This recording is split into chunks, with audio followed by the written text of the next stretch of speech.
Very good afternoon to all of students. कैसे हैं आप सभी लोग? मैं उम्मीद करता हूँ आप सभी लोग अच्छे होंगे। एक लंबे समय के बाद आप लोगों से मुलाकात हो रही है। स्पेशल रिकमेंडेशन थी इस वीडियो की, इसलिए न्यूमेरिकल एनालिसिस पर ये वीडियो प्रिपेयर की जा रही है। देखते हैं आज की क्लास में क्या सीख सकते हैं, क्या कर सकते हैं। न्यूमेरिकल एनालिसिस का थोड़ा सा बेसिक समझने का प्रयास करेंगे और फिर जो भी आपके डाउट्स हैं क्लियर किए जाएंगे। न्यूमेरिकल एनालिसिस, आप जानते हैं न्यूमेरिकल एनालिसिस में हम लोग डिस्क्रीट डाटा पर काम करते हैं। डिस्क्रीट डाटा की वजह से इसे हम लोग डिफरेंस कैलकुलस के नाम से भी जानते हैं। क्या नाम कहा? Difference calculus. तो यहाँ से क्वेश्चन अराइज होता है, what is the basic difference between the differential calculus and the difference calculus. हाँ, किसके बीच में डिफरेंस जानने की बात कर रहे हैं? डिफरेंशियल कैलकुलस और डिफरेंस कैलकुलस। डिफरेंशियल कैलकुलस और डिफरेंस कैलकुलस में क्या डिफरेंस होता है, कोई बता सकता है? बिल्कुल सही जवाब है। जो डिफरेंशियल कैलकुलस में हम बात कर रहे होते हैं उसमें हम हमेशा एक कंटिन्यूअस डाटा की बात करते हैं। जो फंक्शन होगा वो कंप्लीटली कंटिन्यूअस होगा। डिफरेंस कैलकुलस में हम जब भी डाटा को अडॉप्ट करते हैं वो हमेशा डिस्क्रीट फॉर्म पर होता है। किस फॉर्म पर होता है? डिस्क्रीट फॉर्म पर होता है। हालांकि अगर फंक्शन यहाँ पर भी आपको कंटिन्यूअस देखने को मिल सकता है, लेकिन जो आपके पास डाटा अवेलेबल होगा वो डिस्क्रीट फॉर्म पर होगा। डिस्क्रीट मतलब कंटिन्यूअस, मतलब ये विदाउट और विदाउट ब्रेक। डिस्क्रीट मतलब डाटा बहुत क्लोज होगा। हालांकि तब भी आपको यहाँ पर कुछ गैपिंग दिख रही होगी, लेकिन ये इतना ज़्यादा क्लोज होता है कि एक्चुअली आप एक सिंगल नज़र में देखते हैं तो आपको समझ नहीं आएगा कि ये डिस्क्रीट है कि कंटिन्यूअस है। This is just like the sun rays. आप जानते हैं कि जो भी सन रेज हमारे पास आती हैं वो लगता है कि कंटिन्यूअस फॉर्म पर आ रही हैं, परंतु वो फोटॉन के छोटे छोटे पैकेट्स के फॉर्म पर आती हैं। तो सेम वर्किंग सेम प्रोसेसिंग यहाँ पर भी आपको ऐसा फील होगा कि जो फंक्शन है वो कंटिन्यूअस है, लेकिन कई बार वो कंटिन्यूअस नहीं होगा। कई बार फंक्शन कंटिन्यूअस होता है तो हम उसको डिस्क्रीट में कन्वर्ट करते हैं विद द हेल्प ऑफ इस तरह से डाटा को तोड़ देते हैं। अगर ये x0 है तो फिर ये x1, ये x2, ये x3। जो बीच में बच्चा गैप मिलता है इसको हम लोग कॉमन गैप का नाम देते हैं। और h की वैल्यू चेंज भी हो सकती है और नहीं भी हो सकती है। अगर क्वेश्चन में कुछ नहीं बोलता है तो हम कई बार h की वैल्यू 1 अडॉप्ट कर लेते हैं। ये जो भी अडॉप्टेशन है ये सोल्यूशन के अकॉर्डिंग किया जाता है। कई बार सोल्यूशन में मेंशन भी कर देता है कि आपको क्या वैल्यू अडॉप्ट करनी है। फिलहाल इसके पहले भी कई वीडियोस हम लोग कई लेक्चर्स हम लोग कवर कर चुके हैं, जिसमें कि हम लोगों ने एक्सरसाइज 1.1, 1.2 और 1.3 तक शायद हम लोग पहुंच चुके हैं। विनोद कुमार बुक रन कराई जा रही है। न्यूमेरिकल एनालिसिस है, बीएससी थर्ड ईयर का ये पेपर रन कराया जा रहा है। देखते हैं कि क्या हो सकता है। विनोद कुमार की बुक में कुछ जगहों पर एरर है, तो आज की क्लास में कुछ नया भी सीखेंगे और साथ ही साथ सबसे ज़रूरी जो बात है, तो जो भी आपके एरर हैं उनको हम क्लियर करने की कोशिश करेंगे। एक्सरसाइज 1.1 की अगर हम चर्चा करते हैं तो 1.1 में कई लोगों की समस्या थी कि 6 के पार्ट 2 का आंसर नहीं टैली हो रहा है। 6 के पार्ट 2 का आंसर नहीं टैली हो रहा था। Exercise 1.1, exercise 1.1 question number 6 part 2। Exercise 1.1 question number 6 part 2 हो रहा था। 7th का 1.1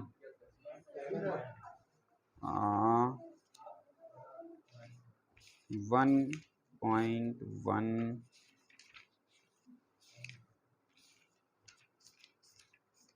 पेज नंबर बोलो। 50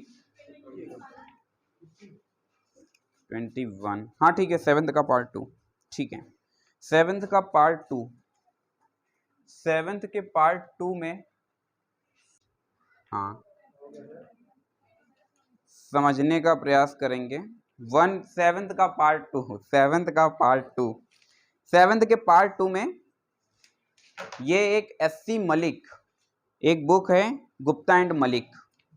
ये बुक है गुप्ता एंड मलिक, बीएससी के लिए पेपर रन कराया जा रहा है। इसमें प्रोग्रामिंग सी भी आपके सिलेबस में है। ये बुक असल में एमटेक में भी रन होती है। तो ये जो गुप्ता एंड मलिक ये बुक है, इस बुक को आप एज अ रिफ्रेशर अडॉप्ट कर सकते हैं। तो जो भी करेक्शन आपको कराया जा रहा है वो इसी बुक के बेसिस पर बताए जा रहे हैं। ठीक है, तो 7th का पार्ट 2 जो है, इसमें पार्ट 2 में एक एंट्री आपको देखने को मिल रही है, सेकेंड एंट्री 1.95। देखो 7th का पार्ट 2, सेवेंथ का पार्ट 2 आपको एंट्री उसमें दी गई है 1, देन 1.95, आफ्टर देन 1.179, फिर आगे कुछ और भी वैल्यूज हैं। आपका आंसर नहीं टैली हो रहा था, ये तमाम लोगों की स्पेशल रिकमेंडेशन पर प्रॉब्लम था। गुप्ता एंड मलिक में ये 1.095 दिया गया है। आप यहाँ पर करेक्शन करेंगे, जो आंसर आपके विनोद कुमार में है वही आंसर इसमें भी दिया गया है। और ये page number 53 Gupta and Malik book से पेज नंबर 53 क्वेश्चन नंबर 8 का पार्ट 1, क्वेश्चन नंबर 8 का पार्ट 1 है ये गुप्ता एंड मलिक से।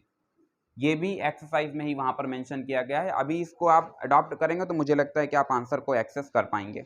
इसके बाद मुझे नहीं लगता है 1.1 में कहीं कोई समस्या आ रही थी। हाँ, एक समस्या और आ रही थी, पेज नंबर इसी का 9th का पार्ट 2, 9th का पार्ट 2 या 3 किसमें दिक्कत थी?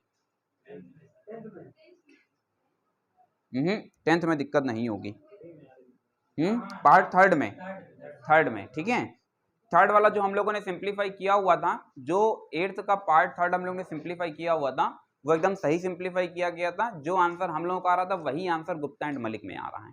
ठीक है, कोई दिक्कत? अपना शायद एक पार्ट बुक से नहीं टैली हो रहा था। 8th का थर्ड पार्ट, हाँ मतलब 9th का थर्ड पार्ट आपकी बुक में 9th होगा। एक आंसर आ रहा था, एक में हाँ पावर 6 अपने में आ रहा था, इनके में सब पूरा कैंसिल हो रहा था। ठीक है, तो वो जो आंसर हम लोग का आ रहा था वही answer Gupta and Malik book में दिया गया है। कोई समस्या? आगे बढ़ा जाए। ठीक है, इसके बाद एक्सरसाइज 1.2 पर आ जाएंगे। 1.2 में मुझे 7 तक मैंने आपको सॉल्व करा दिया था। 8th का पार्ट 1 भी मुझे लगता है मैंने सॉल्व करा दिया था। 8th के पार्ट 2 में आप लोगों को दिक्कत हो रही थी, तो 8th का जो पार्ट 2 है, 8th का पार्ट 2, 8th का क्वेश्चन नंबर 8th का पार्ट 2। बच्चा यहाँ पर क्या ही बात कही जा रही है? कहा जा रहा है x दिया गया है 16, 18, 22, 24 और है 26, और यहाँ पर डाटा बोलो जरा, fx क्या दिया गया है? हाँ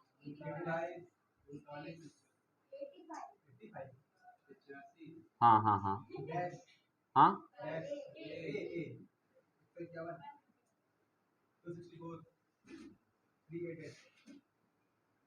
ये आपको डाटा गिवन किया गया है। इसका भी आंसर आप लोगों का टैली नहीं हो रहा है। आप यहाँ पर 39 अडॉप्ट करेंगे। क्या अडॉप्ट करेंगे? 39। ठीक है, ये भी question Gupta and Malik book में मेंशन किया गया है, और गुप्ता एंड मलिक में ये क्वेश्चन एक्सरसाइज में ही है। तो सेम क्वेश्चन दोनों में सेम है, और जो आंसर आपका आ रहा है वो सही आ रहा है। 96.4 के करीब शायद आंसर आ रहा है ना। हाँ, इसका आंसर वही आएगा, 96.4 का आंसर आएगा। ठीक है, आगे बढ़ा जाए। इसके बाद में 9th का पार्ट थर्ड अडॉप्ट किया है, 9th का पार्ट थर्ड अडॉप्ट किया है, 10th का पार्ट थर्ड अडॉप्ट किया है। मेरी एक्चुअली बुक पुरानी है, इसलिए एक क्वेश्चन का थोड़ा सा डिफरेंस आ रहा है।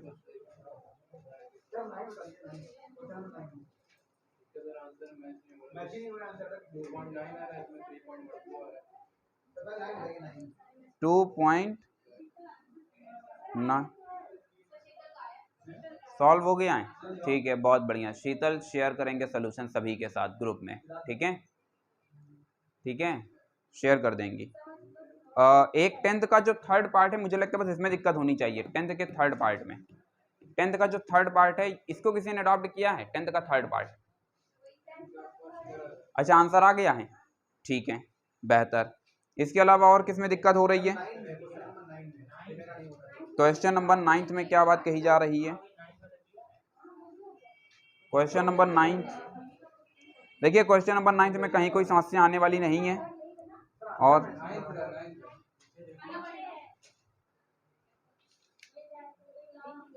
ठीक है, ये अरे शीतल ने सॉल्व किया है, पढ़ती हैं शीतल, ऐसी बात नहीं है। तो अगर ये नहीं आता है तो फिर आप मुझसे डिस्कस करेंगे। अदरवाइज क्लास में एक व्यक्ति का आ रहा है तो मतलब फिर कहीं ना कहीं आप लोग कुछ एरर कर रहे होंगे। ठीक है, अरे भैया वो शेयर कर देगी यार, वो PDF बना के बाकायदे शेयर कर देगी, परेशान नहीं होंगे। 1.2 तक कहीं कोई समस्या? एक्सरसाइज 1.2 तक किसी को कोई समस्या? कोई समस्या नहीं। हाँ, क्वेश्चन नंबर 1 to 6 नहीं आ पा रहे हैं। मुझे लगता है शायद ये मैंने सारी क्वेश्चंस कराए हैं आप। मैंने लास्ट क्लास में भी आपसे कहा था that you should have to prepare binomial theorem for any index, उसको आपने प्रिपेयर किया। 1 + x to the whole power n का फॉर्मूला।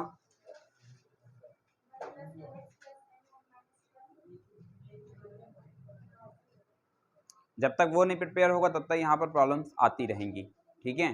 नहीं, कितने लोगों को 1 to 6 में दिक्कत आ रही है? कितने लोगों को 1 to 6 में दिक्कत आ रही है? मैंने क्वेश्चन नंबर 1 बताया था, मैंने सेकंड का पार्ट 2 बताया था, मुझे ठीक तरह से याद आ रहा है। मैंने शायद क्वेश्चन नंबर 3 पे कुछ कारस्तानी की हुई थी। क्वेश्चन नंबर 4 भी मुझे लगता है शायद अडॉप्ट किया हुआ था। कुछ इस तरह से मुझे लगता है मैंने बताए हुए थे। कितने लोग इस तरीके के हैं जो क्वेश्चन नंबर 1 to 6 एक्सरसाइज 1.2 में नहीं अडॉप्ट कर पा रहे हैं? बस 2 लोग, ठीक है। 3 लोग, चलो ठीक है, कोई बात नहीं, परेशान नहीं होंगे। मैं करता हूँ इसके लिए कोई एक स्पेशल क्लास फिर कंडक्ट करवाता हूँ, ठीक है। आगे बढ़ा जाएं, आगे बढ़ा जाएं, ठीक है। एक्सरसाइज 1.3 पर आ जाएंगे। एक्सरसाइज 1.3 पर आएंगे। एक्सरसाइज 1.3 पर आ जाएंगे। बहुत बढ़िया। एक्सरसाइज 1.3 क्वेश्चन नंबर 1 to 3 में मुझे नहीं लगता है कि कहीं कोई दिक्कत होनी चाहिए। 4 up to 5। अब 5th का सेकंड पार्ट जो है वो थोड़ा सा दमदार है। 5th का जो सेकंड पार्ट है वो थोड़ा सा दमदार है। इस पर चर्चा ग्रुप में चल रही थी, मैं देख रहा था। किसने अडॉप्ट किया हुआ है? आंसर आ गया? आंसर आ गया है?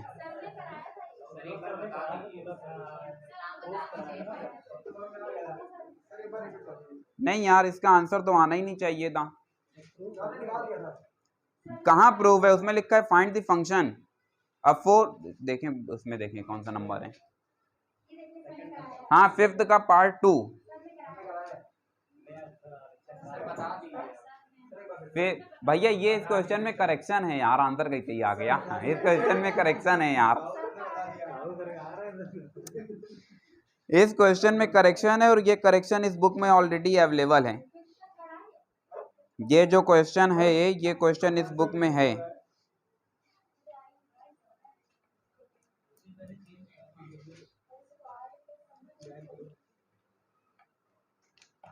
देखते हैं कौन सा नंबर है। अच्छा, इसमें देखो पॉलिनोमियल फाइंड आउट करना, उसमें कुछ प्रूफ नहीं करना। उसमें देखो क्वेश्चन को ध्यान से देखो, उसमें लिखा है find the function F x. आपको एफ एक्स जनरेट करना है, ठीक है, ना कि हमको क्या करना है, कुछ प्रूफ करना है।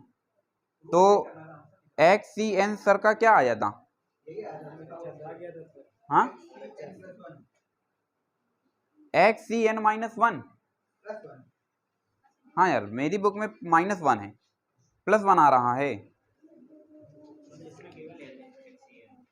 हाँ, आगे देखो, जिन लोगों के पास न्यू बुक है उनके में कोई दिक्कत नहीं है, एक्स सी एन +1 ही जनरेट होगा। और जैसे मेरे पास जो बुक है वो भी एप्सिलॉन पब्लिकेशन रही है, उसमें जो आंसर आ रहा है वो आ रहा है एक्स सी एन -1। ये गलत है, ये कभी नहीं आ सकता है, ठीक है, कभी भी नहीं आ सकता है, ठीक है। तो हाँ, बता रहे हैं। इसी क्वेश्चन से अब हम लोग आज की क्लास की शुरुआत करते हैं और देखते हैं कि क्या हो सकता है। तो अभी तक जितने भी करेक्शन बताए हैं वो सभी आपने देख लिए होंगे, सीख लिए होंगे। और अभी आज करेक्शन बताए उनके बेसिस पर जरा एक्सरसाइज को अडॉप्ट करना, तो फिर आसानी से कर पाओगे। अभी नेक्स्ट क्लास में जो है फिर देखते हैं कि अगर ये क्वेश्चंस नहीं आते हैं। 5th का पार्ट 1 मुझे लगता है बता दिया था। और कोई पार्ट इसमें है जो नहीं आया है? 3rd का भी आंसर नहीं टैली हो रहा है। चलो तो ऐसा करते हैं, 3rd से शुरुआत करते हैं, ठीक है। 5th का पार्ट 2 थोड़ा सा एक अलग थ्योरी पर है। 3rd से शुरुआत करते हैं। 5th का पार्ट 3rd। परेशान नहीं होना, अभी आज की क्लास में ही हम बताएंगे और सेकंड पार्ट ही बताएंगे, ठीक है। तो क्या बात कही जा रही है समझने का प्रयास करते हैं। 9x² + 11x + 5। यहाँ पर दिया गया है फॉरवर्ड ऑपरेटर 9x² + 11x + 5। तो भैया अभी क्या है कि क्लास हमारी शुरुआत होती है, समझने का प्रयास करेंगे, देखते हैं क्या हो सकता है। आपको मैंने बता रखा है कि जो काम डिफरेंशियल कैलकुलस में d/dx करता है वही काम डिफरेंस कैलकुलस में फॉरवर्ड ऑपरेटर करता है। सवाल ये होता है कि सर फॉरवर्ड ऑपरेटर क्या होता है? तो डेफिनेशन ये रही, forward operator fx = fx + h साथ में -fx। मुझे उम्मीद है कि आप सभी लोगों को ये तैयार होगा, ठीक है। यहां से एक छोटा सा प्रूवमेंट देखेंगे, x to the power n factorial, ये फैक्टोरियल फंक्शन है। फैक्टोरियल फंक्शन के बारे में थोड़ी सी चर्चा कर लेते हैं। x to the power n expansion का तरीका क्या होता है? बिल्कुल सही जवाब है x माइनस h, फिर x माइनस 2h से ले करके ये कहां तक जाता है? ये चला जाता है x minus n minus 1h तक। एकदम सही जवाब है। यहां पर n है तो ये नंबर ऑफ फैक्टर्स यहां पर कितने अवेलेबल होंगे? n फैक्टर्स अवेलेबल होंगे। कितने होंगे? n factors. यहां से 1 यानी h से लेकर के n माइनस 1 तक कितने फैक्टर हो गए? n माइनस 1 हो गए, और साथ में ये इंक्लूड हो गया तो n माइनस 1 में एक और ऐड हो गया तो n फैक्टर हो गए। तो कुल मिलाकर के जो नंबर यहाँ होगा उससे एक कम पर तुमको रुकना होगा, सबसे पहली बात। और दूसरी बात कि उसके पास उतने ही फैक्टर अवेलेबल होंगे जितने फैक्टर यहाँ पर हैं। आगे बढ़ा जाए, फिर समझने का प्रयास करते हैं, देखते हैं कि क्या हो सकता है। हम forward operator x to the power n की वैल्यू जनरेट करना चाहते हैं। ये ऑलरेडी लास्ट क्लास में सिखा चुके हैं, बता चुके हैं। श्वेता प्लीज पार्टिसिपेट करें। What should we do? बिल्कुल सही जवाब है, बहुत बढ़िया। इन्होंने कितनी बढ़िया बात कही है। इन्होंने कहा है केवल आप ऑपरेटर की डेफिनेशन अप्लाई कर दीजिए, बाद में देखते हैं क्या होता है। बहुत बढ़िया, बहुत ही चतुराई के साथ में दिया गया जवाब। x प्लस एच हमने अप्लाई किया, आप जानते हैं वो देखो ऊपर ऑपरेटर है, ठीक है, सभी लोगों को ये प्रूफ कराया हुआ था। इसको जरा अप्लाई करते हैं। अगर हम इस डेफिनेशन को ओपन कर दें तो यहाँ से क्या आएगा? जो नंबर लिखा गया है वो देखो, जो नंबर है वो वही आ गया, तो जो नंबर यहाँ पर है वो वही आ गया। फिर h कम तो x आ गया, फिर और ये प्रक्रिया चालू रहेगी। नंबर ऑफ फैक्टर्स हमारे पास कितने अवेलेबल होने चाहिए? n। तो नंबर ऑफ फैक्टर्स बोलो, यहां से लेकर के कहां पर रुक जाएं? 1 n माइनस 2। बिल्कुल सही जवाब है, बिल्कुल सही जवाब है। n माइनस 2 पर जाकर के रुक जाएंगे। अगर हम यहां से देखें इस जगह से लेकर के इस जगह तक, तो हमारे पास नंबर ऑफ फैक्टर्स कितने हैं? n माइनस 2 फैक्टर्स हैं, ठीक है।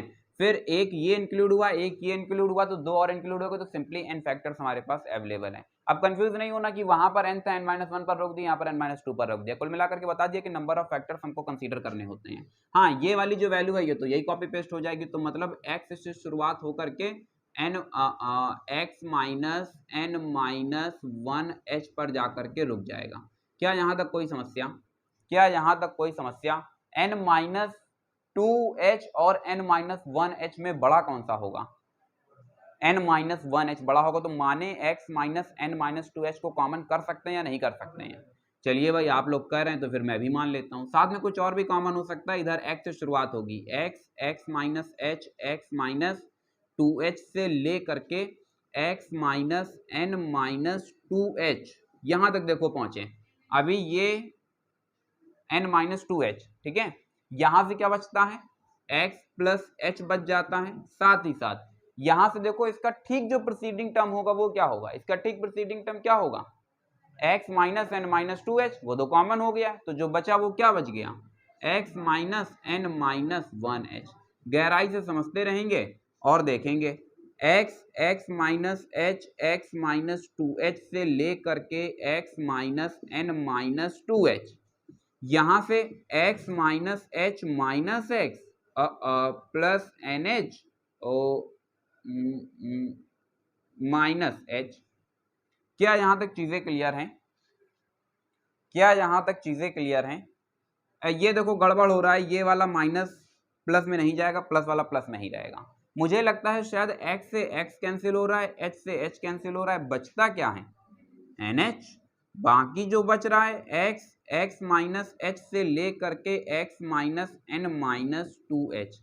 अगर हम इसको वापस से फैक्टोरियल में कन्वर्ट करना चाहें तो पता चल रहा है कि 1 से लेकर के n माइनस 2 तक में कितने फैक्टर्स हमारे पास अवेलेबल हैं? n minus 2 factors. एक ये और इंक्लूड हो गया, कितने फैक्टर्स हो गए? n माइनस 1 फैक्टर्स हो गए। तो मतलब n h x to the power n minus 1 factor. क्या यहाँ तक कोई समस्या है? किसको किसके साथ में किसको ऑपरेट कराया? फैक्टोरियल फंक्शन को ऑपरेट कराया फॉरवर्ड ऑपरेटर के साथ में। अगर यहाँ पर इसी को थोड़ा सा हम कंपेयर कराना चाहें किससे? इससे अगर हम कहें d by d x x to the power n, तुम सब लोग जानते हो n x to the power n minus 1। बोलो बनता है या नहीं बनता है? तो जो काम यहाँ पर differential coefficient d by d x कर रहा है वही काम यहाँ पर फॉरवर्ड ऑपरेटर कर रहा है। बस जब ये ऑपरेट करेगा तो ये ऑर्डिनरी पॉलिनोमियल को ऑपरेट करता है, परंतु जब ये ऑपरेट करता है फॉरवर्ड ऑपरेटर तो ये किस पॉलिनोमियल को ऑपरेट करेगा? फैक्टोरियल पॉलिनोमियल को। किस पॉलिनोमियल को ऑपरेट करेगा?